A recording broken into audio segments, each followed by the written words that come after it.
عزاداری آقا عبداللہ بن حسین ہمارے لیے تربیت کا زمینہ ہونا چاہیے، عامل تربیت ہونا چاہیے۔ اس عزاداری سے اور ان مجلسوں سے اس طرح ہماری تربیت ہوں کہ ہم اس قابل ہو جائیں کہ ہم آقا امام زمان علیہ السلام کے ظہور کے لیے، ان کے ظہور میں تعجیل کے لیے اپنے معاشرے میں کام کر سکیں۔ ہم ایسے بنیں جو آقا امام زمان علیہ السلام کو قبول ہو۔ تو ہماری عزاداری میں ایسی چیزیں ہونی چاہیے کہ ہم میں محبت اہل بیت زیادہ ہو جائیں، اور اس محبت کو اور اس عشق کو ہم اپنی اولاد میں منتقل کر سکیں۔ عشق و محبت اہل بیت واجب ہے، اور اس محبت کو، اس مودت کو پیدا کرنا ہمارا کام ہے اور ہماری ذمہ داری ہے، اور اس عشق و محبت کو اپنی اولاد میں اور نسلوں میں منتقل کرنا، ایجاد کرنا بھی یہ ہماری ذمہ داریوں میں شامل ہے۔ تمام والدین کی ذمہ داری ہے کہ اس عشق و محبت کو اولاد میں منتقل کریں۔ یہ فرمائش پیغمبر اسلام ہے، فرمائش اہل بیت ہے، کہ جہاں پیغمبر اسلام نے فرمایا اپنی اولاد کو قرآن کی تعلیم دو، وہاں یہ بھی فرمایا کہ محبت رسول اور محبت اہل بیت کی تعلیم دو انہیں۔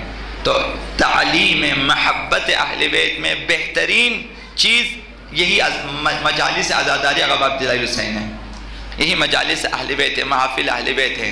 ان میں آ جائیں تو ہمارے بچے، ہمارے جوان، ان کے دلوں میں محبت اہل بیت پیدا ہو جاتی ہے۔ محبت اہل بیت ایسی چیز ہے کہ جو بھی توجہ کرے ان کی طرف، ان کے دلوں میں اہل بیت کی محبت پیدا ہو جاتی ہے۔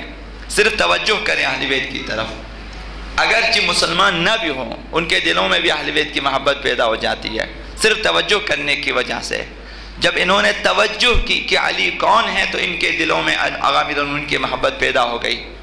جیسا کہ آپ دیکھتے ہیں بہت سارے غیر شیعہ افراد، غیر مسلم افراد آقا امیر المومنین کے عاشق ہیں، جس طرح آقا عبداللہ بن حسین کے عاشق ہیں۔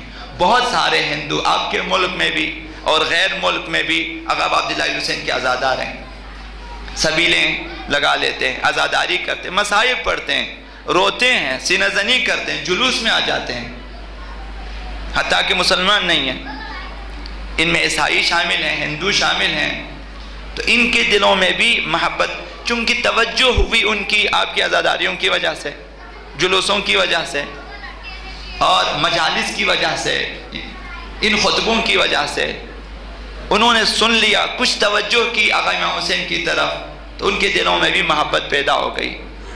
اب یہ الگ بات ہے کہ وہ راہ آقا امام حسین پہ اگر نہیں آتے تو یہ ان کی قسمت ہے۔ محبت پیدا ہو جاتی ہے، توجہ ہو گئی ان کی۔ اب وہ ہندو رہ کر عزاداری کرنا چاہیں تو ہمیں کیا اعتراض ہے؟ ہندو رہ کر آپ عزاداری کریں،